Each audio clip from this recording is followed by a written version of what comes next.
नमस्कार साथियों। जैसा कि लगातार आप सभी को सूचनाएं देने का काम किया जा रहा है और राष्ट्रीय पंचायती राज दिवस मनाने हमारे देश के माननीय प्रधानमंत्री जी बिहार की धरती पर आ रहे हैं।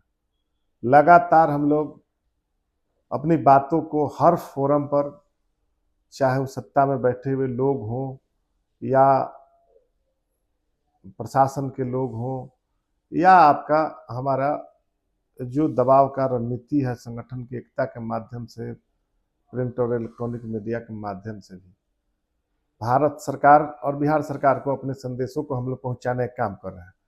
कहना चाहते हैं आप सभी को कि सरकार अभी हम लोगों का जो बहिष्कार का कार्यक्रम है कि 24 तारीख को प्रतिनिधि दूरी बनाएंगे, तो हमारा ये मानना है कि अभी जो मनरेगा को लेकर के खासकर आप सभी के बीच इसलिए आया हूँ कि कई विषय इस पर चर्चा करूंगा कि मनरेगा, तो मनरेगा में 5,500 करोड़ रुपया बकाया है बिहार का, भारत सरकार के पास। बिहार सरकार के द्वारा हम लोग लगातार मांग कर रहे थे कि पत्र भेजिए, पत्र भेजिए।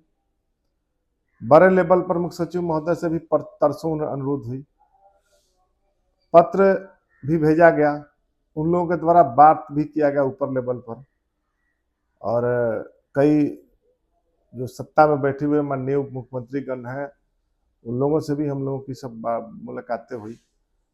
तो जो हम लोगों को बताया गया कि लगभग सभी राशि उपलब्ध करा दी जाएगी 24 के पहले, लेकिन अभी मात्र 2100 करोड़ रुपया जारी किया गया है, वो भी केवल लेबर मद में। तो हम लोगों का ये मानना है कि जो बिहार सरकार का बकाया है, बिहार का जो सामग्री मद का बकाया है, वह सरकार माननीय प्रधानमंत्री जी निश्चित रूप से संज्ञान ले। कार्यक्रम के पहले 24 के पहले सामग्री मद का भी भुगतान होना चाहिए। हमारा विरोध जारी है और विरोध का मूल विषय यही है कि आज साल साल भर से मनरेगा में मजदूर और लेबर और सामग्री मद का बकाया राशि है पंचायतों में, प्रति पंचायत। आज गांव में मजदूर काम नहीं कर पा रहे हैं, 6-6 महीना से मजदूरों का पैसा नहीं मिल रहा है और फिर उसको किया जाए कि प्रथम किस्त जारी किया। हम लोग कहना चाहते हैं कि प्रथम किस्त नहीं, प्रधानमंत्री जी, माननीय प्रधानमंत्री महोदय, अनुरोध है, आग्रह है कि राशि जो पूर्व जितनी बकाया राशि है वह राशि उपलब्ध कराया जाए, ताकि पंचायतें और त्रिस्तरीय पंचायतें सभी को मतलब जो विकासात्मक कार्य है मजबूती से कर सके। कहना चाहते हैं जिस प्रकार से हम लोग बोले कि 15वीं वित्त का रिसिप्ट एंट्री पेमेंट नहीं हो रहा है एंट्री, तो ठीक है कि निर्देश दे दिया गया, परसों पंचायतें अपना उसका रिसिप्ट एंट्री करा सकती हैं। लेकिन अभी भी जो हमारा अभी जो आप सभी को भी बताया कि पंचायत सरकार भवन से संबंधित मामला है, तो उसमें अभी बड़ा निर्णय बाकी है जो पंचायतों के हवाले होना है। इस सब के लिए भी आप सभी को एकजुट रहना है। अभी कुछ कई स्तर से, कई माध्यमों से अभी केवल पंचायत सरकार भवन अनुश्रवण से संबंधित मामला दिया गया है, तो उसमें ठीक है, उसमें हमारे अपने तकनीकी जो हमारे सहायक हैं कनीय अभियंता पंचायत के, वह भी आप सभी को सहयोग करने का काम करेंगे और निश्चित रूप से अपना प्रतिवेदन तैयार रखेंगे उसमें, उस मामले में, पंचायत सरकार अनुश्रवण के मामले में। और जिला स्तर पर सभी कार्यपालक अभियंताओं को भी पत्र चला गया है सभी विभागों, तो निश्चित रूप से उसमें जो समस्याएं थी वह अब उस पत्र के बाद, ऐसा नहीं है कि जो संवेदक है, जो गुणवत्ता के खिलाफ काम कर रहे हैं, वह अब निश्चित रूप से आपकी देखरेख में वह नज़र भी आप रखेंगे और बातें होंगी। उसमें कोई बहुत बातें नहीं है, इस पर हम लोग सभी प्रखंड अध्यक्ष जी, जिला अध्यक्ष जी को लगातार बीच बीच में धीरे धीरे बता रहा हूँ कि उसमें आगे क्या करना है। उन लोगों से भी आप सभी संपर्क लेंगे और टीए लोगों से भी हम बताने का काम किया है, जानकारी देने का काम किया है। अब रही बात की हमारा 4-5 भी आर्थिक बोझ तले दबी है पंचायतें, उस पर निर्णय होना है। आर्थिक बोझ आज पंचायतों के पास, किसी पंचायत प्रतिनिधियों के जो जो व्यवस्थाएं सरकार के द्वारा दी जा रही है डेवलपमेंट के लिए, वह राशि नहीं है। आज बिजली बिल और अन्य मदों के लिए राशि देने का प्रावधान किया गया है।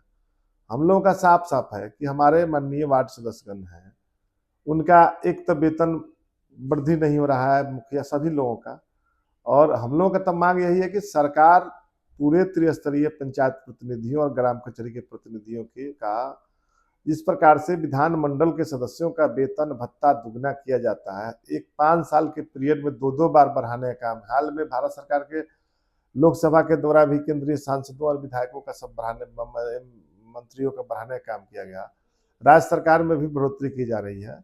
तो हम लगे लो जो जनसेवक हैं, तो एक जनसेवक जो उच्च सदन के हैं उन्हें बेहतर सुविधाएं दी जाती है, तो निश्चित रूप से इसका लाभ मिले, जो कि उसकी राशि दोगुनी तिगुनी की जानी चाहिए। जो वेतन भत्ता अन्य चीजें हैं उस पर सभी त्रिस्तरीय पंचायत प्रतिनिधि, हम लोगों का तो साफ साफ है कि पूर्व में प्रतिनिधि जो निर्वाचित रहे हैं 2001 से, ये हम लोगों के मांग में है कि पूर्व में जो निर्वाचित हुए, एक से कभी भी निर्वाचित हुए 2001 के बाद, अगर वह आज वर्तमान में भी नहीं है तो उन्हें पेंशन की सुविधा मिलना चाहिए। जब उच्च सदन के लोगों को मिलता है तो वैसे प्रतिनिधियों को भी तो पेंशन का लाभ मिलना चाहिए। तो ये हमारा मांग में है। हमारा मांग में साफ साफ है कि अब जिस प्रकार से जो प्रशासन के लोग, जिला स्तर के लोग हमारे कर्मियों को डिस्टर्ब करने का काम करते थे, तो हम लोग उसको निश्चित रूप से सरकार स्तर से पत्र भी उसमें जारी करवा रहे हैं और कई स्तरों पर पत्र जारी होने जा रहा है। और सोलर स्ट्रीट लाइट के मामले में भी स्पष्ट आदेश जाएगा। अगर अभी तो उसमें सेकेंड फेज चल रहा है, थर्ड फेज, लेकिन उसमें जो कुछ भी आमूलचूल परिवर्तन होगा अगले बार होगा इसके वित्तीय वर्ष में, लेकिन उसमें अब भुगतान के मामले में कहीं जल्दबाजी नहीं दिखाएंगे। साफ साफ उसमें मुख्य सचिव महोदय से लेकर के सबका स्पष्ट उसमें डायरेक्शन आ रहा है कि बगैर अभिलेख के, बगैर गुणवत्ता के या किसी भी प्रकार के किसी भी दबाव पर भुगतान नहीं करना है। उसमें जब तक सभी चीज़ों से संतुष्ट नहीं हो जाएंगे तब तक भुगतान नहीं करना है। यह सब पत्र भी जारी होगा। कई स्तरों पर बातें चल रही है। हमारा 29 विषय का मामला है। हमारे ग्राम कचहरी के जितने साथीगण हैं, हमारे सरपंच संघ के प्रदेश अध्यक्ष जी भी, निराला जी भी लगातार कई बैठकों में हम लोग के साथ थे और उनका महत्वपूर्ण मांग ये था कि पंच सदस्य और ग्राम कचहरी के सदस्यों को भी एमएलसी चुनाव में वोटर बनाया जाए, ग्राम कचहरियों को सर्व सुविधा संपन्न बनाया जाए। तो इसको लेकर के लगातार तो सरकार निश्चित रूप से उसमें पहल की और भारत सरकार में पीएमओ स्तर तक उसमें चल रहा है कि स्थानीय निकाय के चुनाव में भी ये मामला अब लोग बनेंगे। बहुत बातें हैं और हम लोग कई स्तरों पर सरकार को भी, माननीय प्रधानमंत्री जी को जी कई स्तरों पर कार्टून के माध्यम से भी आज आप सभी देखने का भी काम करेंगे कई चैनलों पर, कि कार्टून के माध्यम से भी सरकार को हम लोग बताने का काम कर रहे हैं, दिखाने के जा रहे हैं कि किस प्रकार से एक कार्टूनिस्ट का जो बनाया हुआ है कि सरकारें किस प्रकार से पंचायती राज व्यवस्था को ध्वस्त करने में तुली हुई है। हमारे प्रतिनिधि जिस दिन एकजुटता की कहीं ना कहीं घोर अभाव है।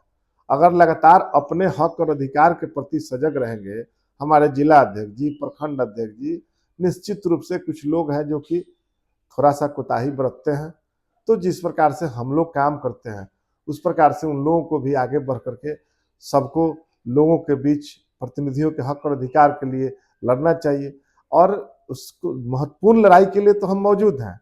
ऐसा नहीं है शासन व्यवस्था और सत्ता में लोग कि हमको डिगा दे मिथिलेश कुमार राय को।